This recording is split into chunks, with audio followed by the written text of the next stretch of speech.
조선 야담 기행 이야기 시작합니다. 오늘의 얘기는 드라마가 아닌 실제 조선 왕조실록에 기록된 진짜 역사입니다. 조선 제2대 왕 정종은 태조 이성계의 둘째 아들로 태어났지만 권력 다툼 속에서 자기만의 방식으로 삶을 살았던 인물입니다. 오늘의 주인공 정종의 삶으로 들어가 봅니다.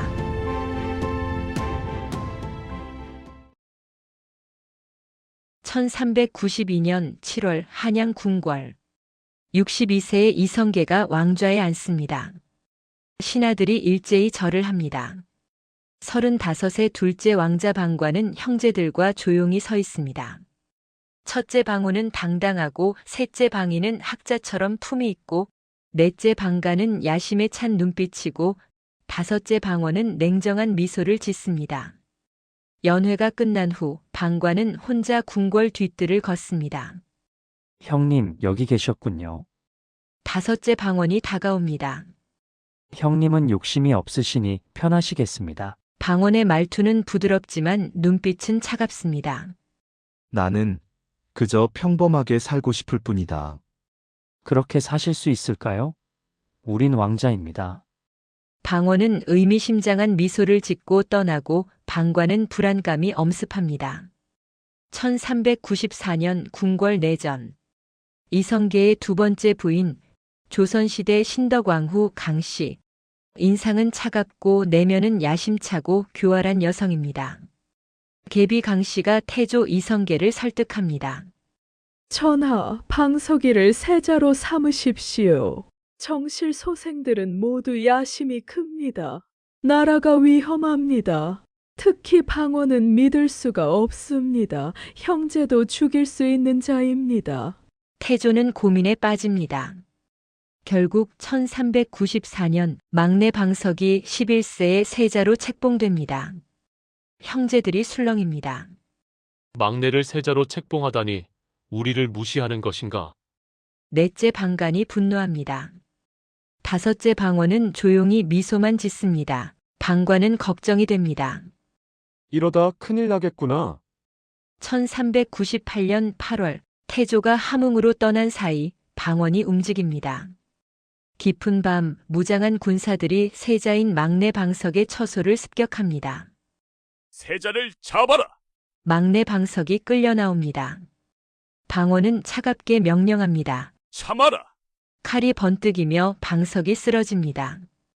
이복 동생 방번도 같은 운명을 맞습니다. 소식을 들은 방관은 경악합니다. 세자를 죽였다니. 온몸이 떨리고 공포가 엄습합니다. 방원은 권력을 위해 누구든 죽일 수 있다. 방관은 생각합니다. 다음은 나일지도 모른다. 며칠 후 방원이 형들을 만나러 옵니다. 형님들, 걱정 마십시오. 저는 다만 나라를 위해 그러한 것입니다. 이 사람은 권력을 위해 누구든 죽일 수 있다. 방원의 눈빛을 본 방관은 확신합니다. 1398년 9월 방관은 아내와 상의합니다.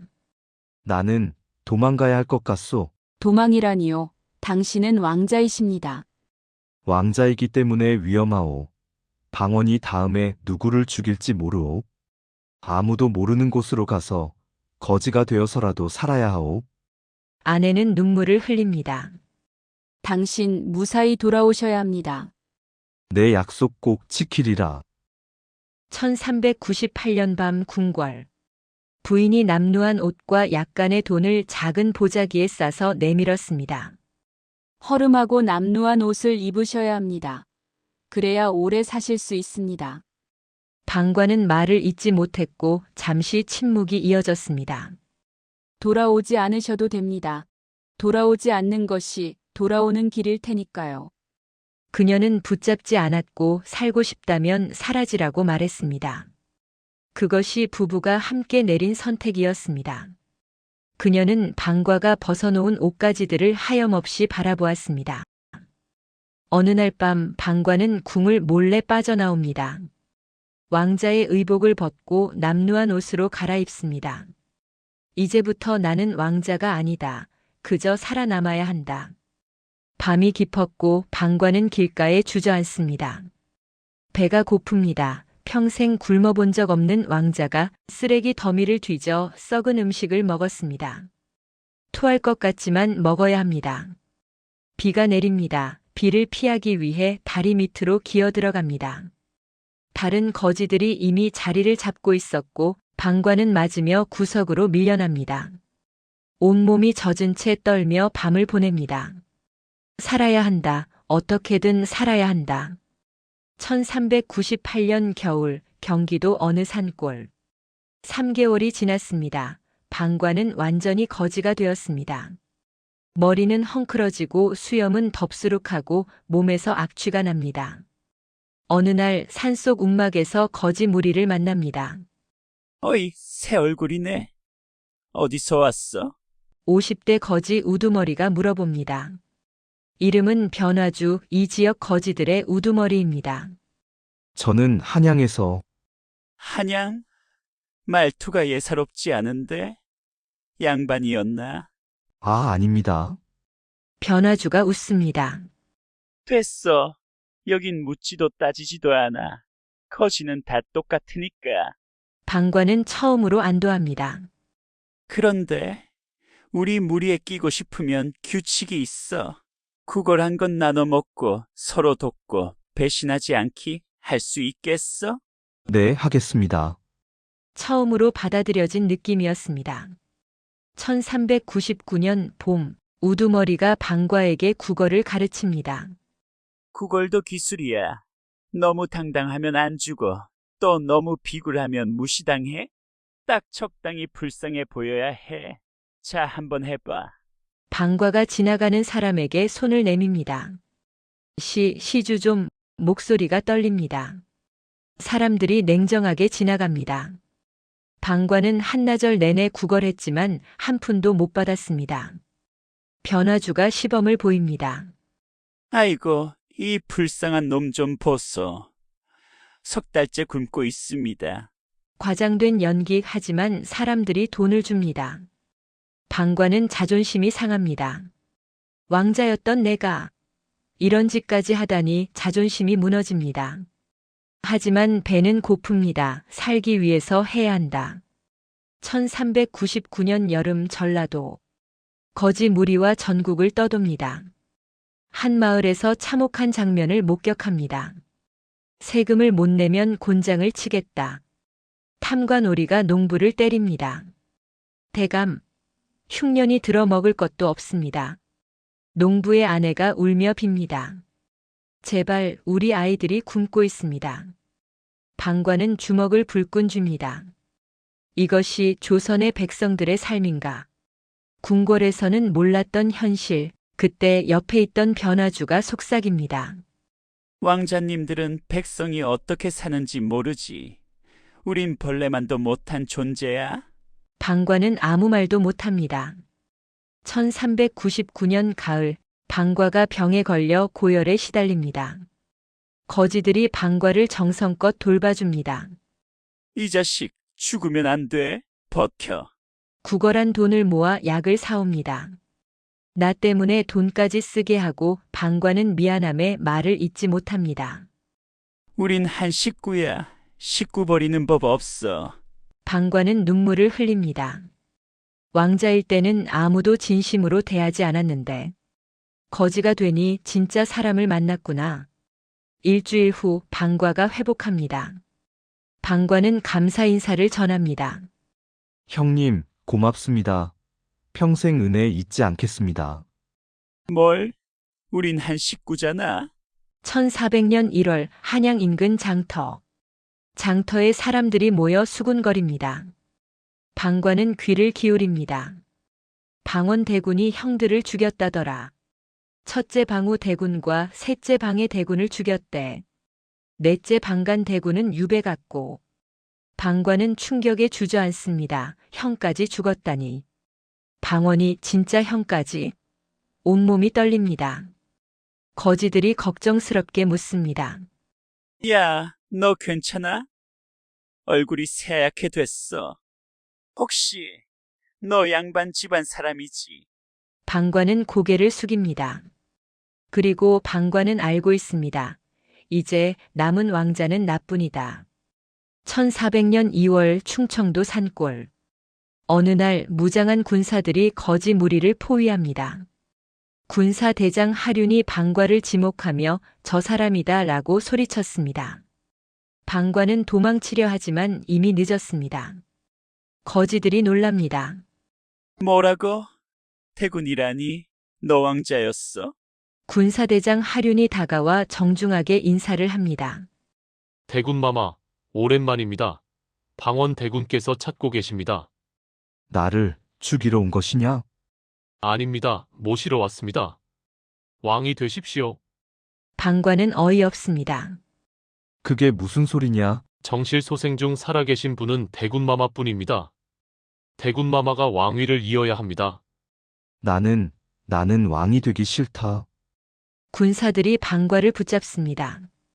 거지들이 소리치며 방과가 끌려가는 걸 막았습니다. 하륜이 칼을 뽑으며 방해하면 목을 친다 소리쳤고 방과는 순순히 군사들을 따르기로 합니다. 저 때문에 여러분이 다치면 안 됩니다. 1400년 2월 11일 한양 궁궐. 2년 만에 궁궐로 돌아온 방과. 왕자 옷을 입고 어색한 자신의 모습이 비친 거울을 보고 있습니다. 방과는 정종으로 즉위에 오르고 왕좌에 앉습니다. 1400년 2월 왕비 처소 앞. 방과가 문 앞에서 멈춰 잠시 숨을 고릅니다. 긴 세월 방과를 기다리며 애태웠을 부인과 재회를 했습니다. 문이 열리고 고개 숙인 부인이 나타났습니다. 방과와 부인은 서로 말을 잇지 못하고 바라보며 눈물만 흘렸습니다. 전하, 그렇게 부르지 마시오. 그리고 미안하오. 그럼 살아 돌아온 사람으로 보겠습니다. 정종의 눈이 흔들립니다. 나는 도망친 사람이오. 부인께 용서받지 못할 죄를 지었소. 아닙니다. 당신은 사라진 게 아니라 버티고 있었던 것입니다. 왕이 되었소. 원하시던 자리입니까? 방과는 고개를 젓습니다. 그렇다면 오래 머물 자리는 아니겠군요. 그녀는 왕을 보지 않았습니다. 살아 돌아온 남편을 보았습니다. 두 사람에게 왕좌는 이미 내려놓을 준비가 되어 있었는지 모릅니다. 1400년 봄 궁궐 내부. 정종 옆에는 늘 방원이 서 있습니다. 방원이 속삭입니다. 형님, 잘하실 겁니다. 제가 도와드리겠습니다. 정종은 압니다. 이것은 왕위가 아니라 감옥이라는 것을. 정종은 왕이지만 실권은 모두 방원이 줍니다. 조회 때마다 신하들은 정종이 아닌 방원을 봅니다. 전하, 이 안건은 어떻게 하시겠습니까? 정종이 대답하려 하면 방원이 먼저 말합니다. 신하들은 방원의 말을 따릅니다. 정종은 공허합니다. 늦은 밤 혼자 궁궐을 거닐며 정종은 생각합니다. 거지로 살 때가 더 자유로웠다. 적어도 그때는 내 의지로 살았다. 어느 날 거지 시절 변화주 생각이 납니다. 형님은 지금 어디서 무얼 하고 계실까? 1400년 겨울. 조정회의에서 신하들이 대놓고 정종을 무시합니다. 전하, 이 정책은 무리입니다. 경들의 의견은 알겠으나 짐은 신하들이 일제히 방언을 봅니다. 정종은 분노합니다. 짐이 왕이다. 짐의 말을 들어라. 신하들이 형식적으로 절합니다. 황공하옵니다. 전하, 하지만 눈빛은 여전히 방언을 향하고 정종은 무력감을 느낍니다. 나는 왕이 아니다. 그저 왕 노릇하는 허수아비일 뿐. 어느 날 밤 왕비 처소. 내가 왕좌에서 내려오면 사람들이 비웃을 것이오. 사람들은 늘 비웃습니다. 왕일 때도 거지일 때도. 하지만 당신은 언제나 당신이었습니다. 정종은 조용히 미소를 짓습니다. 부인의 그 한마디로 그는 결심했습니다. 왕이 아닌 자신으로 살겠다고. 2년간의 재위. 결심한 정종은 방언을 부릅니다. 왕위를 내게 물려주겠다. 방언은 놀란 척합니다. 형님, 무슨 말씀을? 그만하자. 우리 둘 다 알지 않느냐. 진짜 왕은 네가 아니냐? 나는 왕이 되고 싶지 않았다. 평범하게 살고 싶었다. 정종은 왕관을 벗습니다. 가져가라. 네가 원하던 것이 아니냐? 방원은 왕관을 받습니다. 형님, 원망하십니까? 원망? 아니다. 오히려 해방감이 든다. 정종은 미소를 짓습니다. 이제 나는 자유다. 1401년 11월 11일. 문득 거지 친구들이 생각이 납니다. 정종은 상황이 되어 궁궐 뒤편 조용한 곳으로 물러납니다. 상황이 된 정종은 정치에서 완전히 손을 뗍니다. 조용히 책을 읽고 시를 쓰고 산책을 합니다. 가끔 옛 거지 시절을 떠올립니다. 어느 날 변장하고 궁을 빠져나와 거지들이 모이는 곳을 찾아갑니다. 변화주가 아직 살아있습니다. 형님, 너 왕자 아니었어? 그랬었죠. 하지만 지금은 그냥 옛 친구를 만나러 왔습니다. 정종은 변화주에게 돈을 줍니다. 형님과 친구들에게 갚는 겁니다. 제가 형님께 받은 은혜에 비하면 아무것도 아닙니다. 오랜만에 만난 둘은 옛 추억을 이야기하며 즐거운 시간을 보냅니다. 1419년 9월 26일. 62세의 정종은 평화롭게 눈을 감았습니다. 임종 직전 마지막 말을 남깁니다. 나는 행복했다. 왕관보다 자유가 더 소중했다. 정종, 조선 제2대 왕, 재위 2년, 조선 역사상 가장 짧은 기간. 하지만 형제 중 가장 오래 살았습니다. 방우, 방의 두 형제는 방원에게 살해당하여 사망. 방가는 유배지에서 생을 마감하고 방원인 태종은 평생 형제를 죽인 죄책감에 시달리다 56세의 젊은 나이에 사망합니다. 마지막 방과 정종은 62세까지 평화롭게 살다 세상을 떠났다고 합니다. 과연 누가 승자였을까요? 정종, 그는 거지로 살 때 진짜 자유를 알았고 왕이 되어서는 권력의 허물을 깨달았습니다. 인생은 한치 앞을 모릅니다. 하지만 중요한 것은 어디에 있느냐가 아니라 어떻게 사느냐입니다. 조선 야담 기행 오늘의 이야기 마칩니다. 감사합니다.